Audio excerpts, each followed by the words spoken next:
Welcome to Biz Dev Live. My name is Cameron Toth, and I am your host, and I am so excited to bring you the amazing Tara Liaschenko. She is a business trainer. She is somebody that I've known for a long time, from Meeting Professionals International, somebody that has trained boards, brings an incredible amount of poise and patience and professionalism to our industry. We will be back with her talking about all of the things that help you in your business, as an entrepreneur, as somebody that wants to be a professional within your industry. Stay tuned. We'll be right back after the Biz Dev theme. Biz Dev Live, weekdays at 11 Eastern Time. Biz Dev Live, weekdays at 11 Eastern Time. Biz D with C, brought to you by Cameron T. Biz D with C, brought to you by Cameron T. This is business development, not even selling it. This is intelligent. If you watch it, I promise you benefit. Leadership and motivation, empathy and inspiration. Leadership and motivation, empathy and inspiration. Biz Dev Live, weekdays at 11 Eastern Time. Biz Dev Live, weekdays at 11 Eastern Time. Biz D with C, brought to you by Cameron T. Biz D with C, brought to you by Cameron T.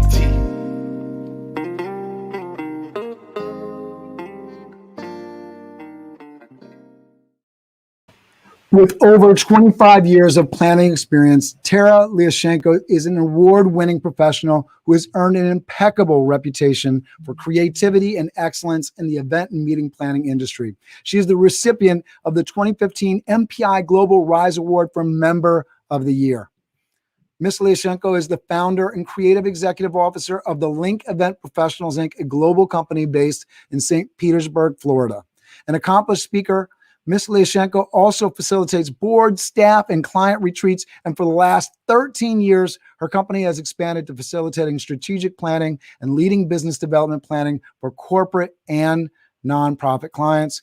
Please welcome to the show the amazing Tara Liaschenko. Thank you so much for being with me. I appreciate you being here with me. Thank you. Thank you so much. Hi, Cameron. I was thrilled that you asked me to be on your show. Yeah, and 200 episodes as of yesterday. You're episode 201. So in just about a year, 200 episodes, which is just really crazy, and it's a wild ride and a pretty crazy journey. So I've been excited about it, and I'm excited waking up in the morning doing it because I like providing opportunity and education to people, and this is the channel, right? So if you're trying to be a business professional, an entrepreneur, you come here and you listen to Tara tell it like it is. So to that point, tell us what you're doing, the services and things that you offer. I understand that you want to kind of tell us how you kind of prepared even for the pandemic without even knowing that the pandemic was coming. Well, I want to go back a little bit because it really defines who we are right now. Absolutely. So we've had this company 17 years. This is my fourth business. And back in 2007, there was a big discussion in the industry about being niche and an expert in a specific type of event planning versus being diversified. So we went niche and became experts in real estate events. So condo conversion, community, realtor, that sort of stuff. And sadly, in the recession, we lost every single client in March of 2007. So that left my wife and I looking at each other saying, what are we going to do? And how do we move forward? We decided to pick industries that I wouldn't say are recession proof, but have the ability to be more successful during a downturn. So we went with medical, religion, and association. And the pandemic tested that model and proved to be successful. So we kept all our association clients. We had an event technologist brought onto our team 4 years ago. So we were already in the virtual world. So there wasn't a pivot for us. We were there, ready to go. So our associations all went virtual. And our medical, although we stopped in-person events, they referred us and we got the business of setting up COVID testing sites because it's just like setting up an event, and now vaccine sites. So that's amazing. Yeah. So, my heart goes out to so many people who've really struggled this year or lost their jobs or were furloughed or laid off. So I always kind of feel a little guilty when I talk about the year we've had. But from a business standpoint, I think it means something that preparation actually really paid off in a difficult time. In addition, I'm still facilitating and speaking and doing it all virtually right now. Yeah, so that's kind of. I don't think you should feel guilty at all. I think, the challenge, I think obviously, everybody understands I need to go out and make a living. I got to go kill what I eat, that sort of thing, in the sense of, especially if you want to do good in this world. I was just finishing this conversation with folks I was doing one-on-ones this morning with this idea that, if you want to do good in this world, you got to go out and make your bread and butter, right? And if you're able to do some good stuff and actually fulfill your heart's mission while doing that, so much the better. So I applaud you. I mean, if we don't have people out here, I was just kind of bemoaning a little bit that I think we're making incredible progress. I'm happy to see where we're going with vaccinations, but I would love to see a more unified, federal rollout. I was just on the phone trying to schedule an appointment for my father-in-law, and the woman saying, well, we don't have any more right now. Go to the website. The website says, call the number. I'm like, ma'am, no offense. I know you're going through a lot. I know you're dealing with a lot of phone calls, but the website is not particularly helpful. Would you please pass it along to your superiors that the website that you're pointing me to is just saying, go call a number. So, I would love to see us doing that stuff. And I know there's people really working hard, including this young woman, or I'm not sure how old she was, but this woman that I was speaking with that was trying to be helpful, but not so much, right? Because the effort isn't really kicking in all levels, certainly not in a way that is going to satisfy a lot of people that are really suffering both from fear, anxiety, and actual COVID symptoms and challenges, right? Absolutely. Yeah, I think the last time I traveled was March 11th of last year. And for someone that travels 85% of the time, I mean, it's been an adjustment. Let's just say I've never been home this long in many, many, many years. So I would like to see a unified front and a more efficient way to get everybody healthy and safe. So you put together the business, and the business that you're doing. Could you just explain a little bit more on how you actually positioned yourself? Because you talked a little bit about the business, but just kind of what systems and processes you put in place in building out this model for your business that has allowed you to kind of do well in this. And then I think that'll be great for us to really kind of kick back to, how this journey all started for you. Sure. I don't know that we changed any systems that we were doing. We definitely just changed our client base. We did a very targeted approach to who we wanted our clients to be, knowing that, in healthcare and medical, people are always in need of those services. So they'll be still able to hold functions. Now with a pandemic, not in person, we've done some drive-through stuff and that sort of thing. So we've had to shift in the pandemic. But before that, it was just a matter of really targeting clientele that we knew could sustain us over time. We were never thinking pandemic. We were just thinking recession after what we experienced. It took us a long time to recover. I honestly have to tell you, had we not gone into religion at that time, we would have probably closed our doors. So it would, and I'll talk a lot about MPI, Meeting Professionals International, because it's such a big influence, but we still, I would say 90% of all of our work can be tied back to an MPI referral still after, 17 years. But it was an MPI referral that got us a 3-year contract with the St. Petersburg Diocese in doing a conference every year for 3 years. And that's what got us through. It was a really tough time. A lot of people were getting laid off, and then a lot of planners went independent. So at that time, it was only my wife and I doing the business. Now, another lesson learned, we have 6 people on our team total, all over the country. And that sounds a lot less burnouty. Oh yeah, I don't know why I resisted that for so long. I had like this type A can't let go kind of thing. I wanted to control everything. And now I think it was just a maturity at some point. I'm like, wait a second, this other model means I don't really have to plan anymore.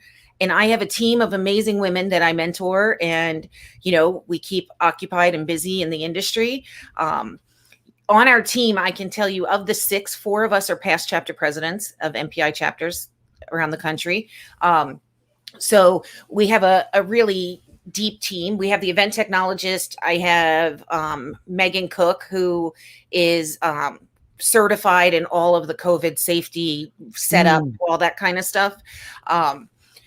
And so we have the team, and, I mentioned to you before this that, really setting up a team that has strengths that are opposite of yours. So I really look for that. I've learned that lesson in managing teams and working with boards. And, I don't love to write. It's not that I'm a bad writer. I just don't like to do it. So I always have made sure that I had a strong writer on my team so that we didn't lose opportunities or anything like that, that, we were just surrounding ourselves with some of those things.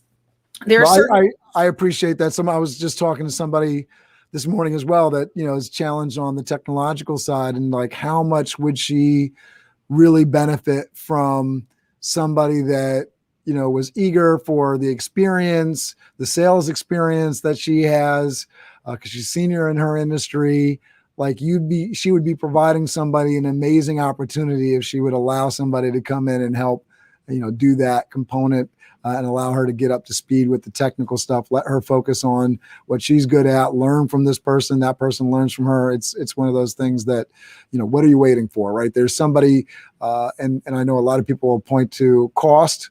A lot of people will point to those things, but I think there's so many ways around it to what you're saying, and especially in thinking about, somebody that's, opposite me, they probably need as much from you as you need from them. And there's a lot of ways to work it. I love that. Yeah. I could definitely not be an event technologist. If I did not have one on the team, we would be in big trouble right now because of the pandemic. But I recognized that several years ago. And so when I met Jeannie Power, I was like, you know what? I could really use you on our team. You've got this area of expertise. Your brain thinks differently than mine. Why don't you fill that role, and I'll do the sales piece of it and bring the business into the organization. And I realized we can do so much more with a team than just me. It just took me a while to loosen up and let go a little.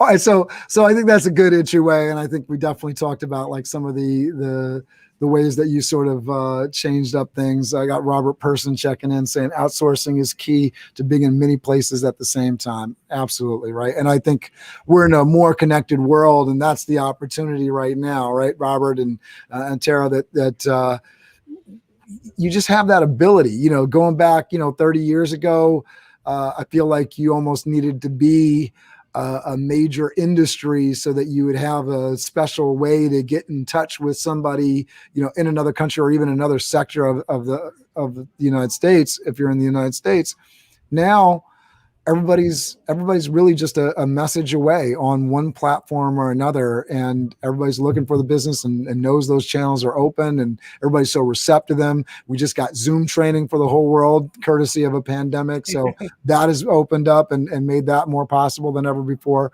But I love that. Thanks for that comment, Robert. So talk to us about this journey, because you've definitely talked about the ways that you've been able to learn and branch out and let go. And so what has gotten you to this? I know you have a huge experience with MPI, which is how we came to know each other. Talk to us about that. I think you said you started back, and this journey started back in the college days. It sure did. I went to college for a double major in international business and fashion. Not really sure what I was going to do with that.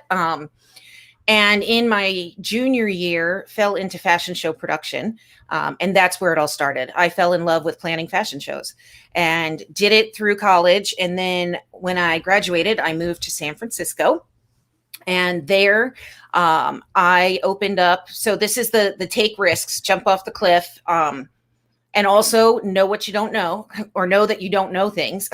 I started an agency for models, makeup artists, photographers, hairdressers, and designers. And at that time, that didn't exist there.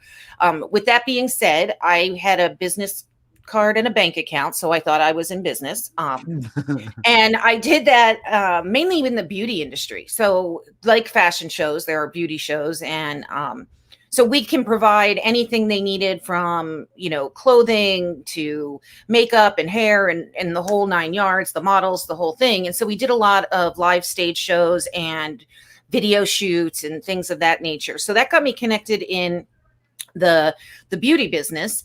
But I kept feeling like this nagging in my stomach that I just didn't know what I didn't know as a business owner. I mean, I was right out of college. Obviously it would have been nice if I'd had a business license, or, some of the other things that are required of a business. Let's say I learned those lessons after I moved on and really started to set up my business mentality. So I knew I didn't know things. And one of the companies in the beauty business was Liaschenko, and they offered me a job. And I thought, I'm taking a pay cut, but I need to learn how to run a business before I can really just jump in and do it. I think I was born to be an entrepreneur, but I wasn't one of those that just innately knew how to do everything.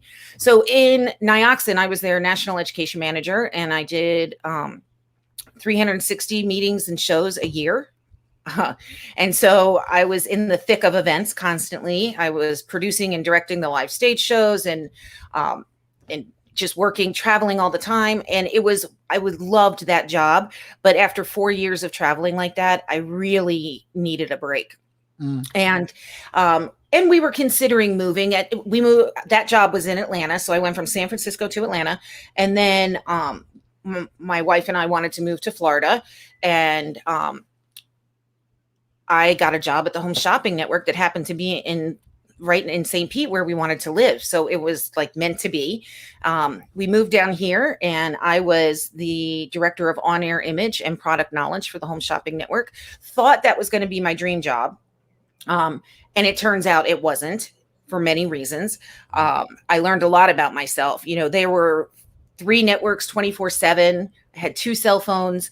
There was no beginning, middle, and end to any of the work that I really did. It was always chasing the dollar per minute. Yes. And the hamster wheel. And for me, I need that, just like an event. You set it up, you execute, and then you tear it down. I need that kind of setup in order to feel accomplished. And after 9/11, they did, I think I was in the 2nd or 3rd round of layoffs.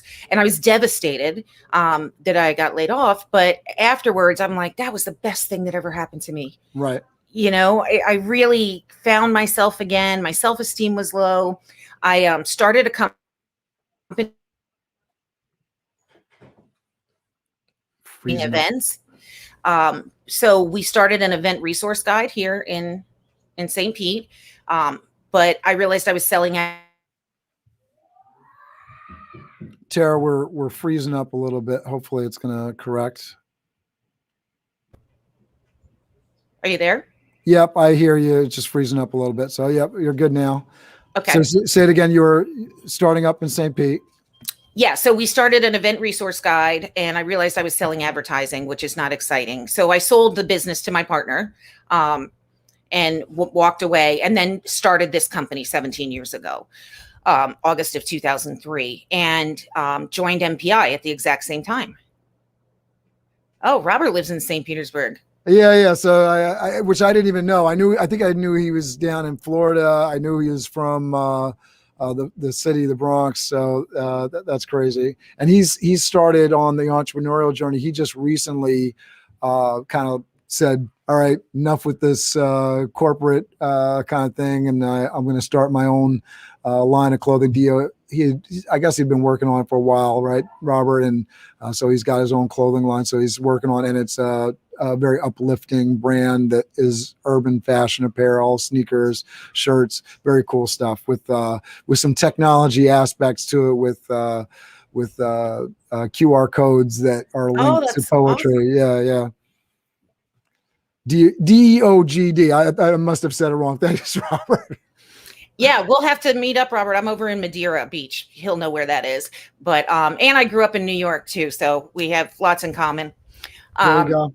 yeah, so then that led me to this company, and then you kind of know what happened there. We went into the niche market, and but a big part of this journey was meeting professionals international. They literally built this company, and I give a lot of credit to the skills that leadership taught me. And I'm a past president of the Tampa Bay chapter. I've served And so, globally on because this tons is of stuff. because this is such a big part, and I know that there's people that are going to watch this that absolutely know what MPI is, but just briefly for folks that are finding this channel that have no connection to Meeting Professionals International, can you just explain what MPI is for folks and how you got involved with it and why there is an opportunity there? Sure. So Meeting Professionals International is the largest global association for meeting and event professionals. They have chapters in, I think, almost every continent at this point. And now because of the pandemic, they're probably around 14,000 members. But their strength is in educating and connecting and networking. And in the Tampa Bay area, it was the strongest organization in the industry. So I immediately aligned with it. I didn't know anything about it when I first started. But I'm one of those that jumps in and gets involved. And I wasn't even a member when I planned the October Halloween monthly program. And then they asked me to be on the board in November. So I had to join. And then I was started as the VP of Education, and I served in several roles before I became president, but I was somewhat fast-tracked. So it's an outstanding organization, and the people are wonderful. And look, I met you, Cameron, through it. And actually, after I was president, oh, look at that, Richard. Yeah. Richard Maseko says, Tara's everything that is good about MPI, such a leader and mentor. You want to be successful in this business, do what she does. And I want to send a shout out to Kimberly Borden, who worked with the Scinomics Group. This was back in like 2000.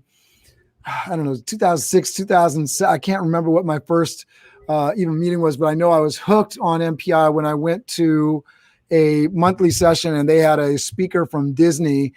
In addition to throwing out cute little Disney figures that I was able to, give to my kids and be a hero, I remember so clearly, and this is sort of like the magic of being an MPI, in addition to the leadership opportunities that you're talking. This is the way I saw about it, because I was a young meeting planner. I just moved over from hospitality to medical education meeting planning. So I was in a cubicle doing logistics. And so my eyes were being opened to sort of the science and the fun of meeting planning and what the possibilities were. So he was talking about Disney, talking about how they design the parks and everything's on the right that you need as you're going in the park, because that's the way the brain works. So as you're going in, you got all the cameras and film, back in the days when film was a thing, right? And cameras too. And sunblock and all that kind of stuff that you would pick up for your day at the park. And then magically on the way out of the park on your right, because it was on the left that you didn't even notice because your mind just goes to the right. On the right, as you're going out of the park, that was to the left when you were coming in. On the right, because that's the way the brain works, you look to the right, is all your souvenirs and things as you leave the park. And so every time I was walking into a park or something, I was like, holy, that's how it works. And yes, now I'm looking around, it's like opening my eyes to things that I never saw before. And that was the magic of MPI that brought me in. So shout out to Kimberly Borden, who brought me in, who, by the way, I think I do a lot more. He was like one of these folks that magically brought me in, but really wasn't a part of it. But I took it and got into leadership and stay involved with the chapter to this day. Well, it definitely, the chapters and global have some of the strongest education, not just in meeting and event planning, but in business and leadership. They're really great with their leaders. So my career kind of took a shift when I was an immediate past president. I had a facilitator for my retreat when I was president, and the president after me wanted her and she wasn't available. And she said, Tara, you should really try this. Now I have to tell you, I would be nervous speaking at the podium at a monthly meeting. So I was really not sure I could do this. But I jumped off that cliff, again, taking a risk, and fell in love with doing it. So I've been doing this for 12 years. I've worked with almost every MPI chapter, at least in North America. So that led me into this speaking facilitating piece. So I kind of did have to let go of the control. My wife really runs the event planning business for the most part. And then I do more speaking and facilitating in sales, I guess, for the company than other things. But MPI led me to get my designation, which gives us credibility against competition when we're bidding on jobs. And, it's just so many doors that they open for me. And now I've chaired and served on many task forces and committees and all of that. But right now I'm really super honored to be chairing the 50th anniversary for MPI, which will be in 2022. Oh, that's amazing. Yeah. I mean, I think the power of MPI, the leadership thing, and it's amazing that because I don't think I was even aware of the fact that you've worked with every single, that's crazy. I know that you've worked with us. And so I just know my little world, and I've sort of avoided some of the calls to like going beyond, because I'm just like, I got to manage my time. And how the burnout thing can go with the volunteering thing, especially when you're running your own business. I applaud you for doing the work that you can, because it's not easy. And I know that it brought a lot of challenges. Maybe you can even speak to a little bit how you've managed your time. And what's your wife's name? Jan, I'm sure big thank yous to Jan, because I'm sure that she's a part of how that has led to continued interaction without the subsequent burnout. We really appreciate our significant others in this world. Oh yeah, there would not be time management without Jan. That I can tell you. She definitely helps me to manage it. I do a lot of volunteer work, and yes, it's challenging. I'm a chair of the Associate Advisory Council for FSAE. I'm on their annual conference committee. I have multiple roles in MPI, but I firmly believe that you get what you give. And, I've seen that throughout my whole career. And the more I give, the, business is good. I can't complain.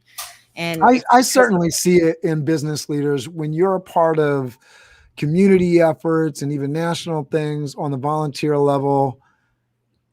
I think it always comes back for sure. But beyond that, because I don't think you want to do anything out of a sense of, I'm going to volunteer my time and I'm going to get XYZ money, right? It's not that kind of thing. The sense of fulfillment, the sense of happiness when you have that mindset that, I'm going to participate in an industry, I'm going to give back, I'm going to give my time, I'm going to be a mentor, I'm going to give my leadership. It's a big, big deal. And you can see for folks that give willingly, there's a whole nother level of happiness out there. So really for, talking about business, it's not one of those clear cut things. It's not one of those clear takeaways where like, manage your time, document your time. This is how you do it. That's, the very clear cut, right? I don't have time to document my time. Well, that's why you don't have time, right?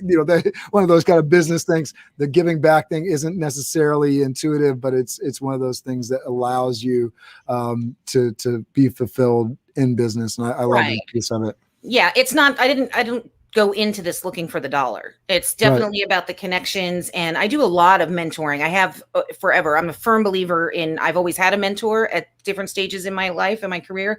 And I've always been a mentor. Right now, I'm part of the San Diego State University's master's program for hospitality and management. And I have a young woman that I'm mentoring for the next, we're done 6 months now. So another year. So it was an 18-month request. And I love it. Helping her start her business, start her life. It's amazing.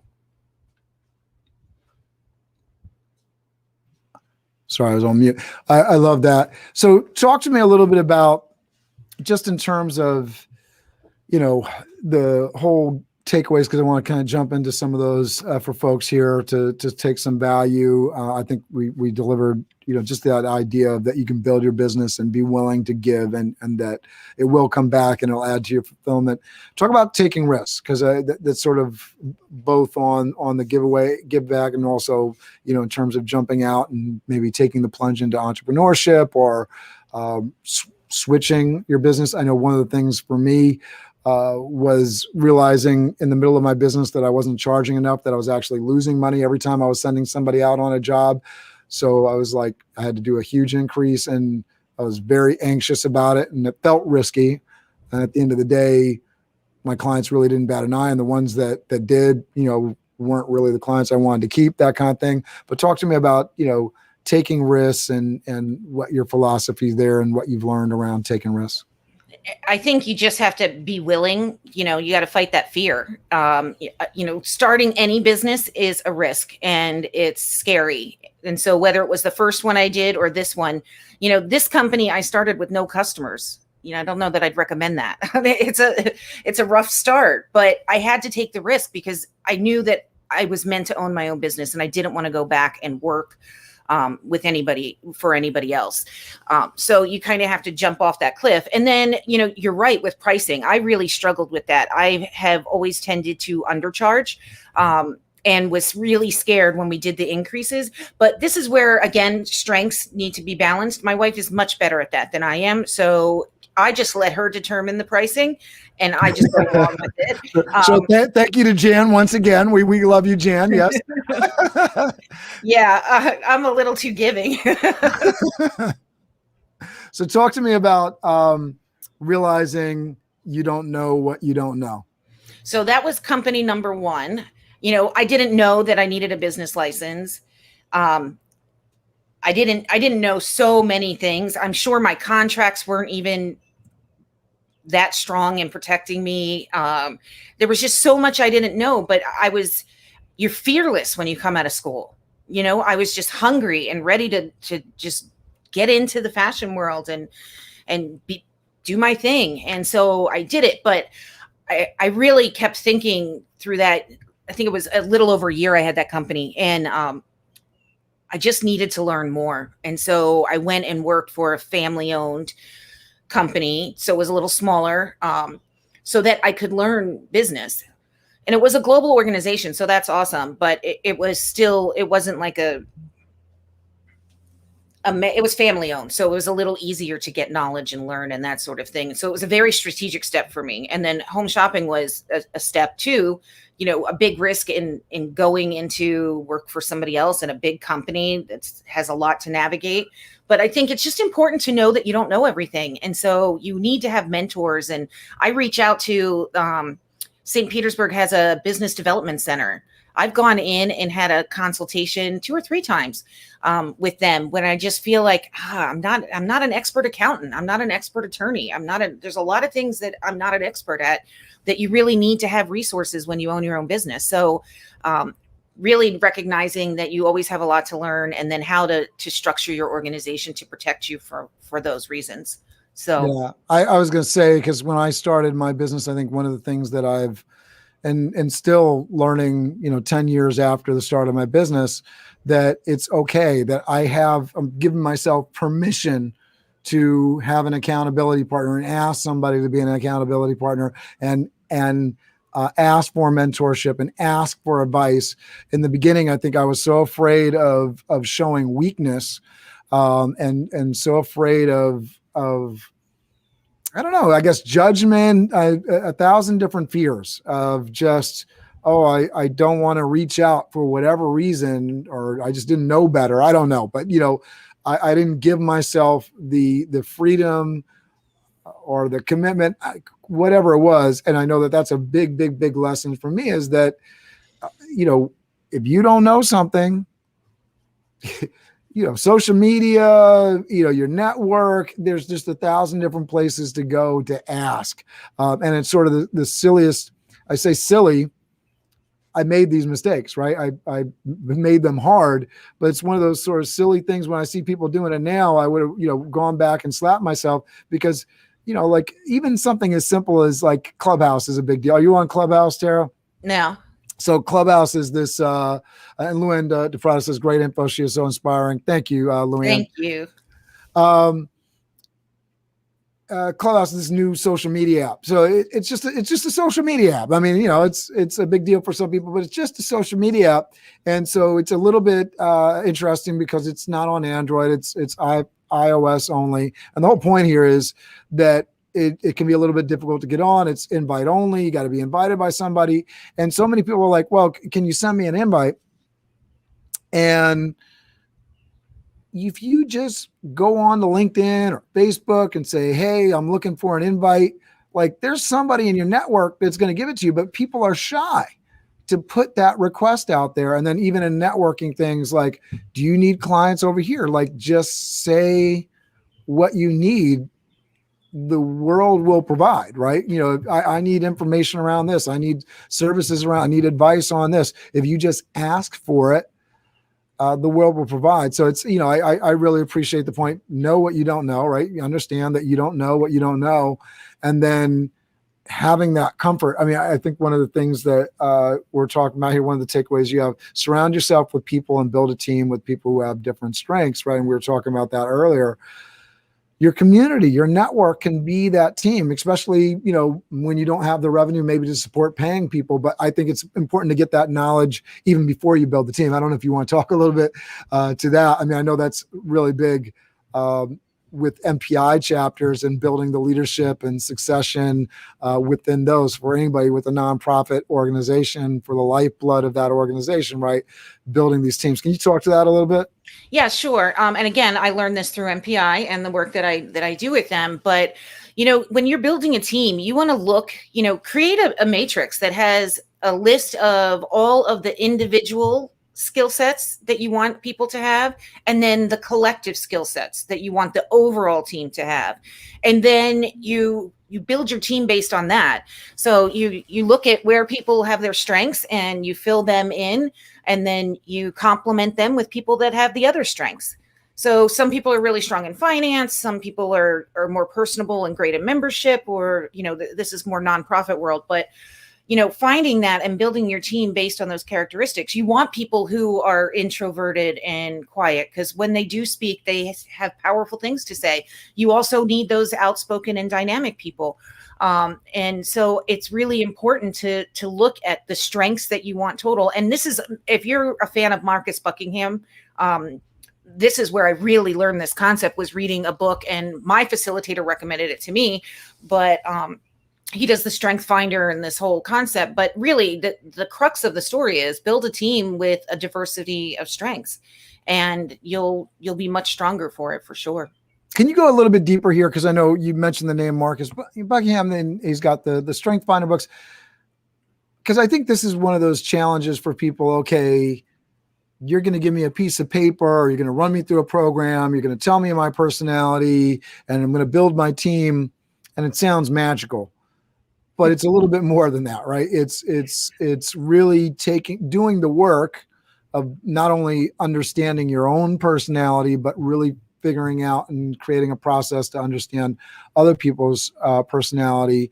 I know that people can go on and find the different strength finders. What do you recommend for people that are, you know, in the middle of their entrepreneurship journey, their business journey, their volunteer journey, and they want to implement this kind of strategy of really understanding their strengths and the strengths of their team members? How do you recommend people sort of get started with that to not overwhelm them? Yeah, sure. So I'm not a huge proponent of these personality tests. I mean, I've done a zillion of them in my lifetime, because I feel like they can be manipulated based on how you feel that day. The strength finder is a little different. So you can read the book and do the strength finder. I think if you don't want it to be overwhelming, you should work with a business coach or a facilitator to help you develop that process. But I found Marcus Buckingham's approach so positive. You know, you don't want to talk about people's weaknesses. And if it's a weakness, then it's probably always going to be. You know, I'm not saying that you can't learn something new, but if you don't like doing it, you're probably not going to excel or make a priority of doing it. Right? Yeah, absolutely. So why not create an environment where you're doing what you're really good at, and it makes the work so much more enjoyable. Yeah, absolutely. And I got Robert giving you his digits here to make sure that you guys connect. So I'll make sure I'm not going to flash your phone number on the screen, Robert Person. He's pretty brave with that, but that's great. I'm glad. Hopefully you guys connect. Talk to me, you know, because we're talking about building the team, and I love that you talk about that and endorsing. I got to admit, I have the book on my shelf, and I really haven't done the work to read through it. So now you've inspired me to go crack open the book and spend some time on it and do a little time blocking to actually get the reading done. I'll work on that. I'll get back to you, Tara.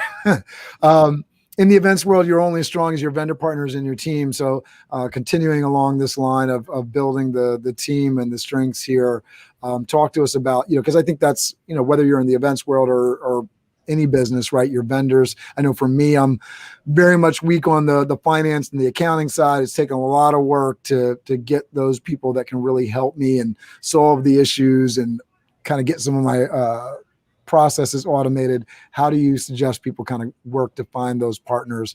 And I talk about this too, because a lot of people, it becomes pretty obvious for folks that have a good business coach, that a business coach is absolutely worth the money, the time, the investment. But I understand why people don't go get an accountant, don't get a business coach, because at some point or another, we were burned by somebody and there's hurt there, right? And you don't want to be hurt. So hopefully I'm not asking too much here, but how do you avoid the hurt and go towards I like that you said, in terms of markets, by focusing on the strengths and not the weaknesses, right? So how do you do that with your vendor partners to find the right fit that are going to take both care of you and your business? Yeah. So this is when we talk about doing the work, this is the key area. As an independent planner company, a firm, we're the middle person between the client and all the products and services they need to make their events spectacular. So we really are only as strong as our vendors. Now, would I love to say that we haven't been burnt before? I can't say that. I think it's inevitable. But if you do your homework, we've spent 17 years vetting our vendors to make sure that we have the best of the best. So that our clients know they can trust and count on us. So for me, it's doing the homework, interviewing them, making sure that their morals, I guess, align with yours, or values, I guess I should say, align with those of our organization, and making sure that we're like-minded in a business sense and business savvy. But it's the ultimate importance. We don't cut corners when it comes to trying to find strong vendors. Yeah, I love that. And I wanted to highlight Jacqueline Vasquez. Do you guys know each other, Jacqueline Vasquez, Tara? I don't think so. Jacqueline Vasquez is based in the city. Correct me if I'm wrong, I might be wrong on where you live exactly, but I know she's up in my corner of the woods up here.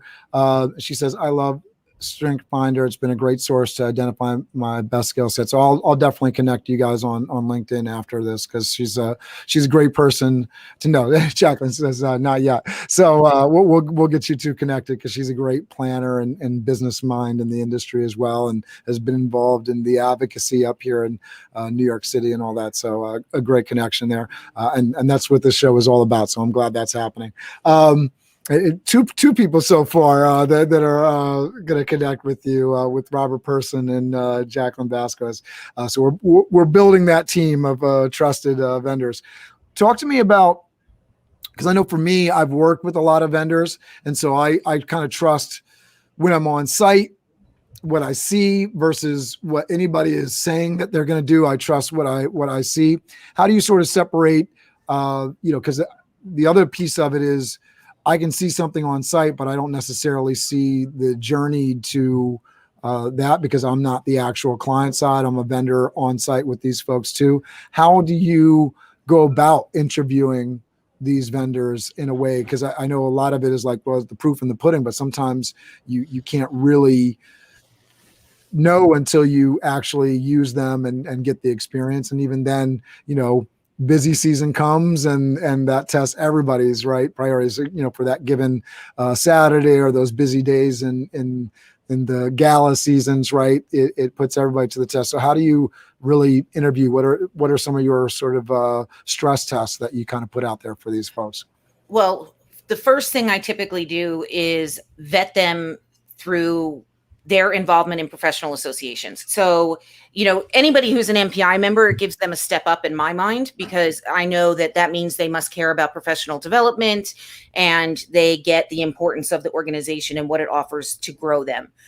So that's one way to vet them. A second way is serving on committees and volunteering with people. You get to know them and their business mind. So that's another avenue that I go. But I ask the tough questions. You know, what percentage of the, time do they show up late? And you can read people, you can tell when someone's not telling the truth or that sort of thing. And the other thing is ask around. I believe that there's enough work for everybody. So I don't, yes, I have competition, but I don't think that we can't have conversations as business people to say, hey, who do you use for this, or who's the best person for that? And, I know like there's a really strong wedding planner here that I met through MPI, and we have someone who can do weddings, but we're not really in that business. But I know that her vendors are always the best of the best. So I reach out to her occasionally and say, hey, who are you using for this right now? Who are you using for this? Just to make sure that, we're keeping our eyes open and we're looking, and, you only need one vendor to screw up one thing in one event. You know what I mean? Like if the caterer botches, No, absolutely. and everything else is perfect, it doesn't matter. The event's ruined. Right. This isn't a event related thing, but recently, I was looking for a virtual assistant, and I was very nervous because, virtual assistant, especially they're working remotely, and the things that I need them to do, they're going to have access to my system. So it's a trust thing. So I found somebody that was referred to me from somebody that was already using it. And that was what made the difference. And then the fact that I had a good experience after the referral and getting to know them and everything, that was a big deal. So having those referrals, I love that you mentioned, the professional associations. I know one of the things that certainly stands out in my mind when I see somebody that has that growth mindset, that has that it's a different thing when you have somebody that's just in it for the business. They're there and and they're just like, yep, where do you want the thing? They have no interest in participating in the industry.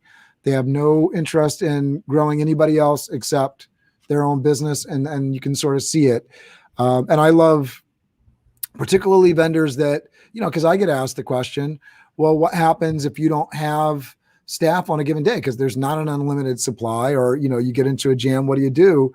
And, I have a myriad of things that I throw at. One of the things I say is, well, then I would tell you, no, I can't do it. Right. Which I think is always a healthy answer and something that I'm looking for from a vendor. Give me the honest truth. Don't tell me you're going to do something and not deliver, because my BUT, right, is on the line with the client.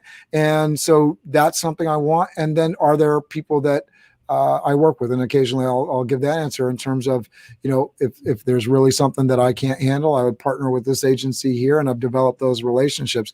And that's something that sort of speaks to the collaborative and growth minded thing as well. And being able to reach out to somebody. I love that you talked about, you have your wedding. Jacqueline's a great wedding planner, by the way. The idea that you can reach out and collaborate, because I don't look at my competition as competition. I do what I do, they do what they do, and we collaborate. I love that. Yeah, well, two heads are better than one was created for a reason. One of the programs I facilitate is called Solution Circle, and you put, 8 people at a table, and they collaboratively solve everybody's challenge, and everybody walks away. So who Adrian Seeger is? I do. He's the one that gave permission to do that program. I love Adrian. A solution room is a great. I love that you mentioned that. That you just made my pedagogical heart very happy right there. Yeah, I love Adrian, and his work's fantastic. Yeah. I'm a big fan. Conferences, the work, all his stuff. Could you just talk about, because I would love to see more of that at the events that I go to. Can you just talk a little bit more about that solution room piece? Because I think people need this as a part of their events. And I know it's a tough sell from a monthly meeting, big conference kind of approach, but I think it's, once people experience it more and it's done well, it is one of the ways that people are going to want to meet and not meet any other way, right? Right. So first of all, it can be done at any scale. I do it at board retreats when I have 15 people, and I've done it for the National Association of Social Workers in Illinois, and I believe I had about 3,000 in the room doing it. So put a certain number of seats around the table. So whether it's 6, 8, what have you, everybody takes a seat. You have paper on the table and markers or crayons or something, and everybody writes a challenge. And then they get up and they move one seat to the left. So now you own somebody else's challenge. You'll be taking notes for them when it's read. And for a period of time, and so it just depends on how much time you really have, whether it's 8 minutes around or what have you. You can fluctuate that, but that's a really sweet spot. It's probably around 7 or 8. And everybody brainstorms solutions to that one challenge. And then every 8 minutes, it rotates to the next person. And so everybody gets takeaways. And you could do it specific, challenges in the workplace, for your staff meeting, or you could do it, what we did with the social workers is there's social workers for elderly, for children, for veterans, there's all these different categories. So we put the categories on table stanchions so people knew which table to go to that was in their field, and then they use challenges in their field specifically.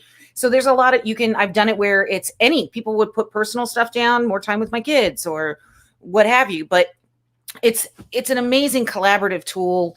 Adrian and Ruud Jensen were the first people I saw do it. And it's so smart to put multiple people together to solve problems. It's kind of my motto with the association world and the work that I do with the boards is, do more with more. Use more people, involve more people, because it really does make a difference when you have more mindsets coming into the picture. Yeah, I love that. And, everybody talks to, the participation, engagement, really getting people to take a seat at the table. And then they throw us into a big room with a person talking on stage. And it feels like they've forgotten the experience and incredible minds of every single person in the audience. We're there just to provide applause for the thought leader that we could have easily watched on YouTube at home. Why the hell are we here, right? So when you do things like that, where you have the solution room, these tables where you talk about the biggest challenge in your business, and you get all of these different takeaways, and you have conversation and dialogue, it feels, at least to me, incredibly revolutionary, even though I don't think it should be, right? It should be a little bit more common. But it's something that I'm so glad that you did it. I'm so glad you brought it up today, Tara. Yeah. my meeting management heart, right? So anyways, hopefully folks, you're watching this and you incorporate it. Certainly reach out to Tara for more information. Incorporate it, please. If you're inviting me to a conference, as much as I would want somebody to pay me, as much as I'm sure Tara wants somebody to pay her, I think we all want to be at that conference where we're actually participating, engagement, and taking so many great takeaways from all the great people, especially as we come back to in-person meetings. Use the people in the room. Don't bring us back to the table to sit apart. Yeah, no, I always say the programs, if you're going to bring me in to be part of your meeting or conference or your board or whatever it is, I'm not a talking head. I'm not that speaker that just gets up and talks. That's, not something that I even enjoy. For me, it has to be something where I'm using the minds in the room to create energy and takeaways, and, they're facilitated programs. Yeah, I love Look this. at Richard. If they don't give you a seat at the table, bring a folding chair. I love that. So bring your own chair, pull up a seat, walk on to this. I don't encourage you guys to do that, but figure out a way, get the YouTube presentation off the stage, and let's start engaging and talking to each other, especially as we come together. I think, I've definitely appreciated the last year. I've met with so many people. I've commuted so much less and wasted time less in the car, and it's been great with the engagement. I'm really excited to and I hear people's pain points. They want to hug people, they don't want to touch people, they want to be together in the same room, get out of their house, get away from their desk. When folks are bringing us back to these meetings, to these conferences, I'm hoping very much that people appreciate I don't want to just sit that day, the day of me just sitting there. We've been doing that, just sitting down and watching something, right? I want it to be engaging. People talk about Zoom fatigue. I'm on, events like this with you, with one-to-ones. I host a networking program on Tuesdays at 12. I got the Master Connection series for everybody that's watching now at 2 p.m. Eastern with Steve Spiro. It's incredibly engaging stuff. I'm not getting tired of it. I want to do more of it because it's engaging. It's fun. I also take a break on the weekends. I don't do anything on the weekends. And that's something that's changed during the pandemic, because usually I'd be working on the weekends and I'd get burnt out. So, life is all over the place. It's changed, but I love the engagement that you can create. And so it doesn't have to be this way. So that's my PSA for the day. All right. So talk to us, because I know you, in your story, you talked about the diversification of your business, but I want to kind of leave people with that. I think that's a great message. And then we'll talk about how people should get in touch with you and who you want to work with and all that jazz. Yeah, absolutely. So, I just think if you're a business owner, really think about the clientele that you have. And, you have to, as a business owner, you have to think of worst case scenarios. And I'm not a pessimistic person, but I feel like, through experience, I had to start thinking this way after the recession.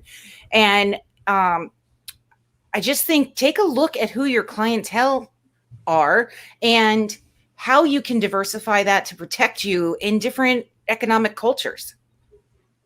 Yeah, absolutely. So if in some cases when something's booming in one area, it's not booming in another area. Thanks, Robert. I can't wait to meet you. He's a pretty positive guy. Yeah. So I think that, it's not something I considered in the beginning when I started this. And I've learned that valuable lesson, and it's protected us in a really tough time. Yeah, absolutely. And for folks that, just to give people some really good, solid takeaways, you're starting your business, somebody's starting their business. What are ways that you feel like, are good, healthy ways to think about, whether it's a product that you're offering? I know people that are starting up, companies around boxes for events. I know people that are starting up companies where they're, building some of the T-shirts and the cups. Robert, who's joined us on the call, he's got a fashion apparel industry. I know for myself, I'm getting into the biz dev and the brand side. There's so many people that are starting on these different avenues of adventure with their business.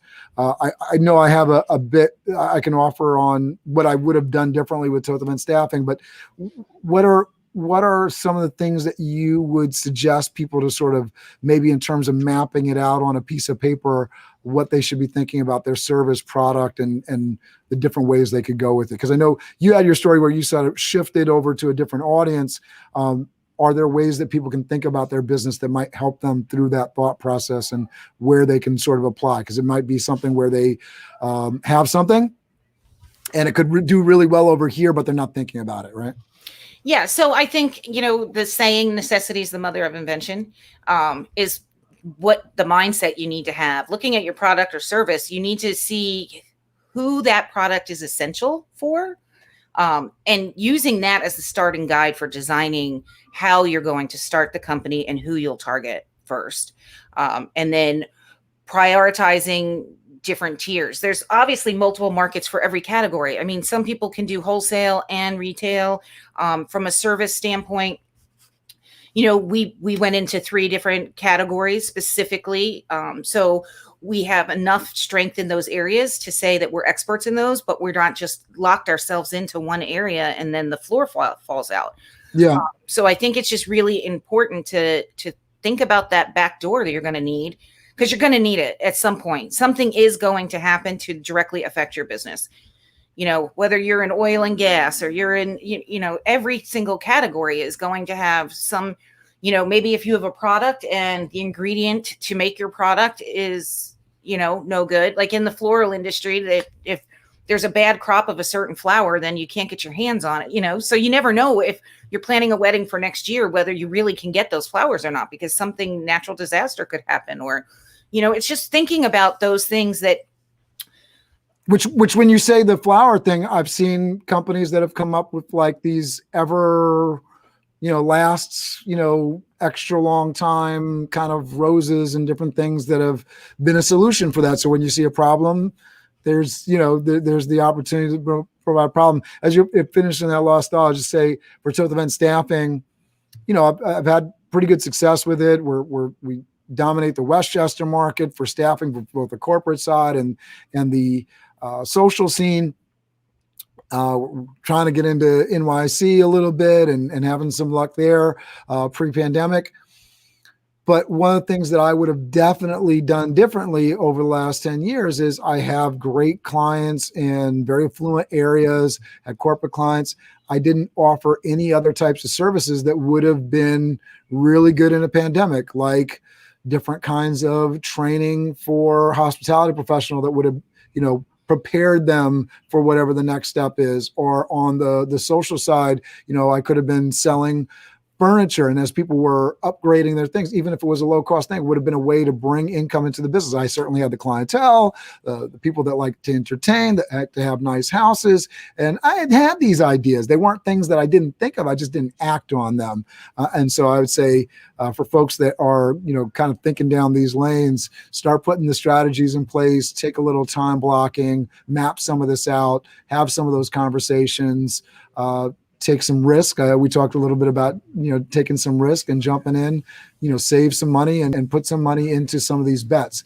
Not to start a whole long conversation about Bitcoin and Doge and cryptocurrency, but, if you got $100 right now, and you see what happened with Bitcoin, there's 1,000 different ways you could spend $100 and you would never, you'd go out to a restaurant, whatever, you'd spend $100, you lose $100, whatever. Go put $100 in Dogecoin. Maybe you lose the $100. So what? It could turn into $51,000 per Dogecoin like Bitcoin, right? So take the risk and be smart about it. Don't put something in that you're not willing to lose. But I love that message of take the risk and think outside the box and look at these different avenues. So I'll let you finish your thought. And then what I would also like you to do is tell people, please, how to get in touch with you. I know I have your LinkedIn address below in the description of YouTube, and it's off to the side on Facebook, but please let people know how you would love them to get in touch with you, and who are people that you're really wanting to connect with. Sure, absolutely. So to finish the thought, I just want to say, the lesson we learned from the recession is what all of you can use the pandemic to inspire your business. So use this. And just like you said, Cameron, that, this is what you would have done different. Well, you're going to have that chance to do it different. Yes. So learn the lessons from this situation and build upon those to strengthen your business. Who do I want to connect with? Well, anybody who needs a meeting or event planned virtually, in person, or hybrid. How about that? So that's pretty broad. And also, I love facilitating, and I can work with boards or staffs. I've worked with the Seattle Mariners executive team. I would love the opportunity to facilitate customer advisory boards, anything of that nature, board retreats. We do a ton of those. So anything like that. And I'd, be happy to do a solution circle at your conference or meeting or office. I love that. Yeah. Just off my heart. All right. Thank you so much for being with me today. Thanks for being on the show. 201st episode of BizDev Live. I also wanted to shout out, I know that we got comments from Carolyn Brown. I was just trying to look for it. Trying to make sure hopefully I didn't miss any comments that got posted while we were on live. But I know Carolyn Browning and Samantha Roccapriori both had incredibly nice things to say. I know you've been up to our chapter to do the board retreats and the training several times, and they had amazingly positive things to say. I know I have worked with Tara directly, and I would definitely endorse her as a partner vendor and somebody that is going to bring incredible value to your organization. So thank you for spending the time with me. Thanks for sharing with everybody all of your history, and the takeaways today is incredibly valuable.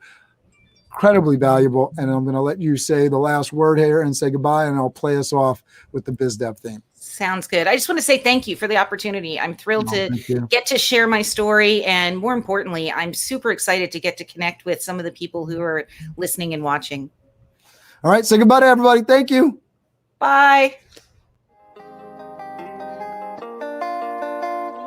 Biz Dev Live, weekdays at 11 Eastern Time. Biz Dev Live, weekdays at 11 Eastern Time. Biz D with C, brought to you by Cameron T. Biz D with C, brought to you by Cameron T. This is business development, not even selling it. This is intelligent. If you watch it, I promise you benefit. Leadership and motivation, empathy and inspiration. Leadership and motivation, empathy and inspiration. Biz Dev Live, weekdays at 11 Eastern Time. Biz Dev Live, weekdays at 11 Eastern Time. Biz D with C, brought to you by Cameron T. Biz D with C.